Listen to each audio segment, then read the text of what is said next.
Hello folks, this is Meandering Mike in the Man Cave of Madness. Once again, after midnight tonight, we're going to do an unboxing of a game I just got this week. It's called Fire on the Mountain from Legion Wargames. So I'm going to take a plop, sit down here on the whoobie, and open this puppy up. It's a game by designer Poniske. Boy, there's a lot of glare on that. Hopefully that glare will be reduced once I open this up. Let's try the magic of doing this with one hand. Might have to sit down the phone and that was working there. Use some scissors because there's a little what you call that, a little wedge of plastic that was sticking out. Still kind of glary. All right. That's a little better.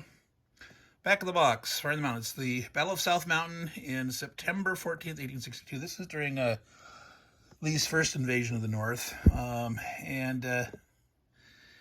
Yeah, good old Stonewall Jackson was off attacking, sieging Harper's Ferry. So Lee needed to give him time to finish that. So he ordered, I can't remember which general it is, it might say here, Daniel Harvey Hill to hold the South Mountains. That's to stop McClellan from coming up and kicking some booty before the Confederate forces could regather.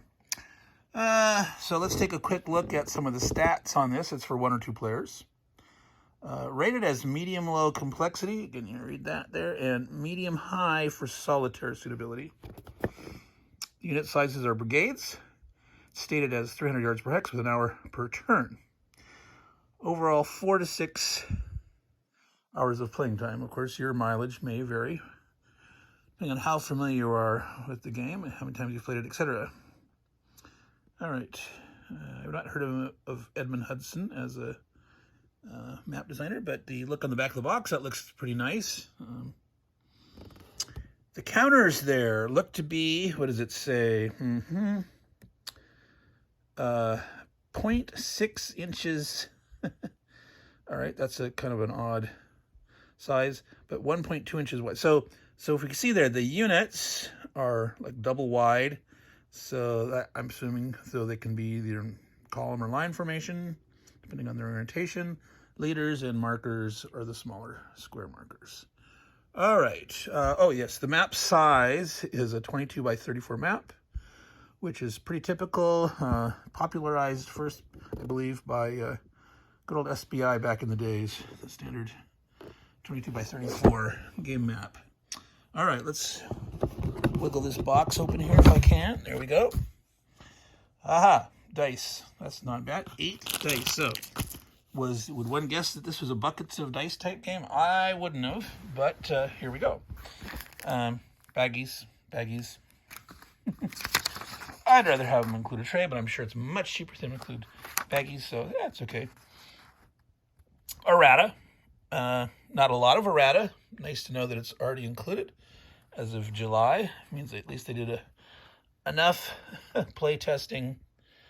You know, you'd hope you'd have no errata, but it's the way of the world. Very hard to avoid some, so that's not too bad. Okay, rules of play. Well, it's obviously a nice color. It feels like a pretty nice stock of paper, a good weight. Let's see, so how many pages is that? Now, I'm nothing like good old Ardwolf, our friend on Ardwolf's Lair. He can gauge a rulebook size just by picking it up by the weight, the heft of it. So it's 15 there, so it's 16 total pages. Order of battle on the back.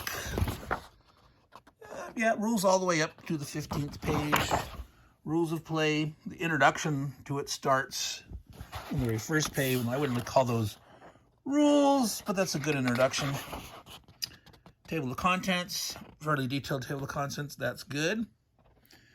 All that nice abbreviations, some terminology. That's always a good thing. Good sign. All right. So I'm not going to go through the whole rule book. Zones of control. Okay, good. There's like examples within. So there's not a separate, examples of playbook. I'm going to guess there's examples within the rules. So I'll put that aside. Rules revision. This is interesting. So there's an errata. There's also 1 page of rules revisions shortly after the release. Order of battle used to create the game was not historically accurate. Wow, okay, so that's interesting. Whatever sources they used, they determined it wasn't historically accurate enough, and they decided to come up with a revision based on that. You could easily ignore this and play the game as it was first built, and I'm assuming play tested more thoroughly that way. And you could play this way too. Compare the difference, whatever. So some people would, I want accurate history as possible. And obviously you'd want to play with those revised rules then. All right, look at these counters. All right. Number 1, the front. So they're up and side down and right side up so that they can have the color bar in the middle. That helps. You don't have to worry about weird bleed and things like that. The appropriate color is right across that. So if there's a slight misregistration on the cutting, they're still gonna look pretty decent. And these look pretty well aligned to me. I'm not seeing any problems with those. There's a little bit of looseness here, but they're not falling out. There'll be corner nibs as usual. For those of you who like to clip, they should clip. I don't know if you can see that edge there. It's a white core. So that was counter sheet 1. And counter sheet 2, which was sticking on my fingers a little bit. All right, so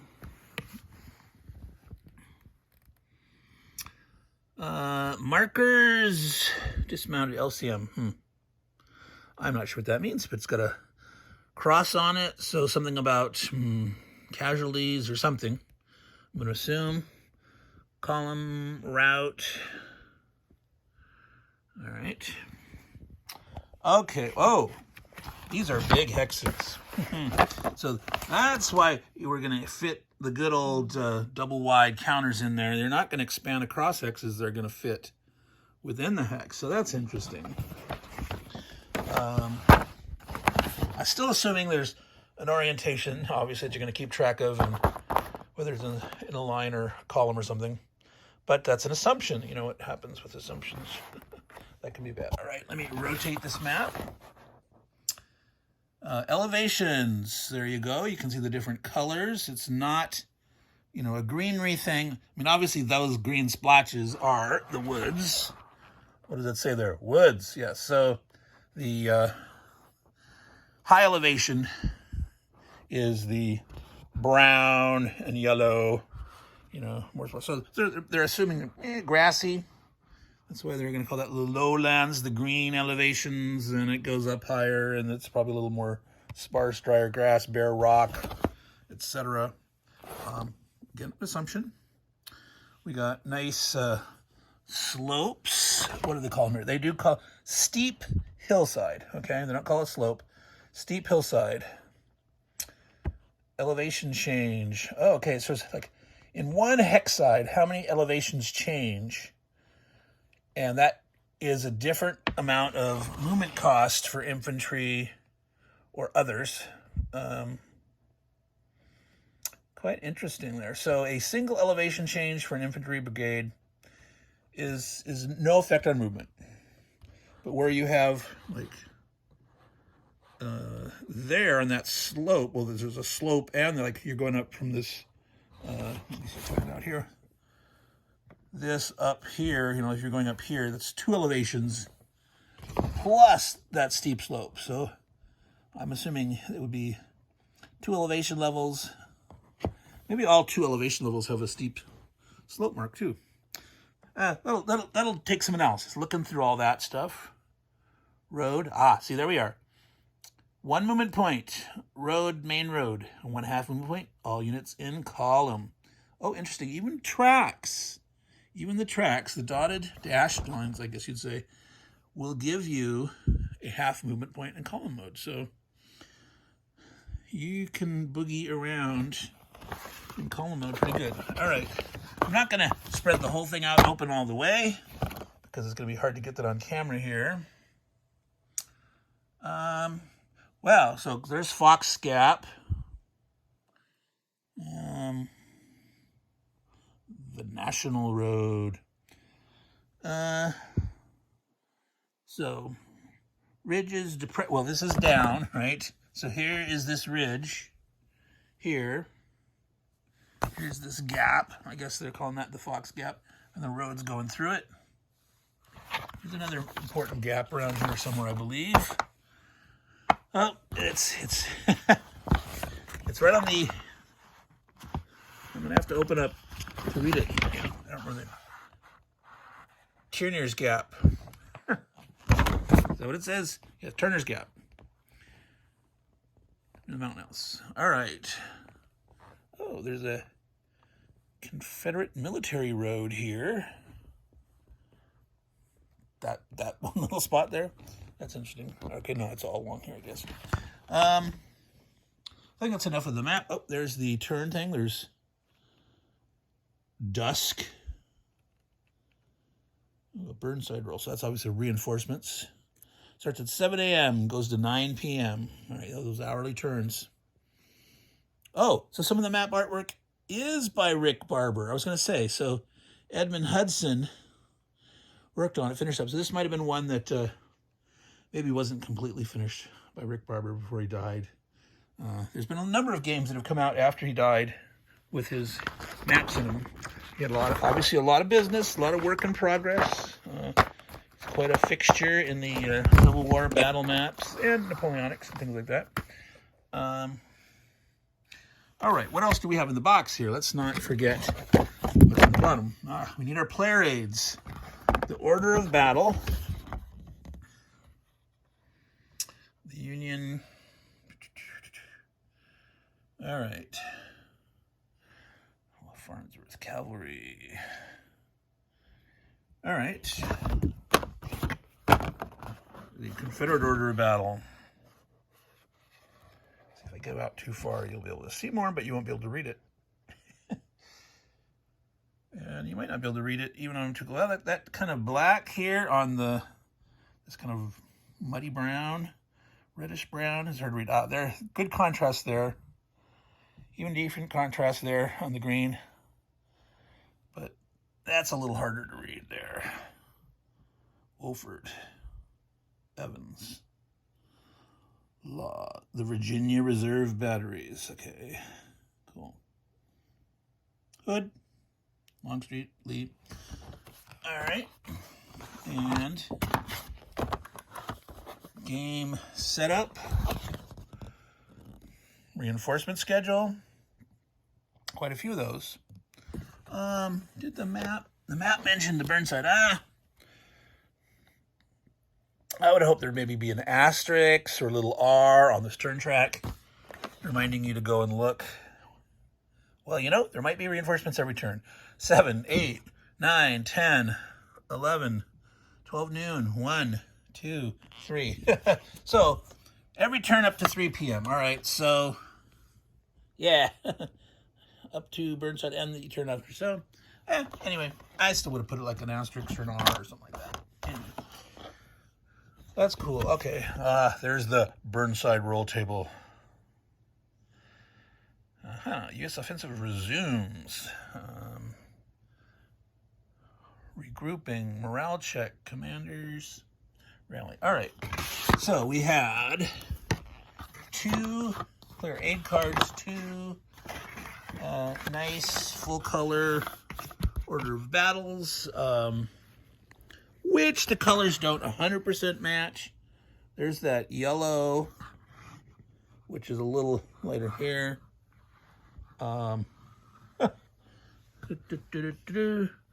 I don't see this. That green, and yeah, much later. They're muted, more brighter on the camera. That's okay. I'm not going to fault them for that. That's, you got these cards. Well, they're white stock on the back, but they've got a back printing of a, I don't know what you'd call that, beige or ecru or something, but that's, yeah, affected the colors. Oh yeah, look at the, you know, that's gray. It doesn't look Union blue. Here, that's much, maybe too bright a Union blue. It's like, hey, something in between those two might have been a little nicer. I don't know. I am not complaining too much. It's fine. It's functional. All the components look good. That's a little minor, minor. Yeah, pretty map, decent map. So I don't think there's anything special other than the fact there was some errata and revised rules, but that's based on new data, so that's cool. And I think that is it. I'm gonna close this puppy up, and yeah, I'm gonna go find myself a plastic band to put around this. Do not use rubber bands, folks. They're bad. They get brittle and they stretch and break in the wrong way. And yeah, just get the good old plastic bands. All right, so we're gonna sign off here. Well, more than 15 minutes. It's over 16 now. So this is, again, Meandering Mike in the Man Cave of Madness, doing his first unboxing on the channel. Oh, and I want to say thanks to all the folks that joined recently. We had a little shout out today on Art Wolf Laird's channel. I thank all the support and the extra people that joined. Nice to know that, you know, that more people will be seeing these, and I'll try to do a little more value add. I'll be continuing to do my game playthrough of Maharaja. I will do an update maybe sometime next week on the organization of the Man Cave, and I'm gonna hopefully next week starting another game in my Tack Up Gaming 10 games for the year. I'll have to decide which one's next. Maybe Ancient Conquest 2 or possibly the full original Britannia or something like that. I don't know. So in any case, I want to thank all you guys again. Take care and ciao.